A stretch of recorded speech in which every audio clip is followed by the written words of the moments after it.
আগামীর বাংলাদেশ যদি গঠন করতে হয়, ইসলামকে বাদ দিয়ে, কোরআনকে বাদ দিয়ে, সুন্নাহকে বাদ দিয়ে, আখলাককে বাদ দিয়ে বাংলাদেশ গঠন করা সম্ভব হবে না।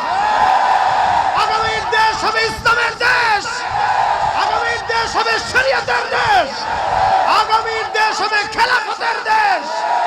এর বাইরে যদি কেউ স্বপ্ন দেখে, সেই স্বপ্ন এই বৈষম্য বিরোধী ছাত্ররা পূরণ করতে দিবে না, দিবে না, দিবে না। কথা বলেন ঠিক কিনা?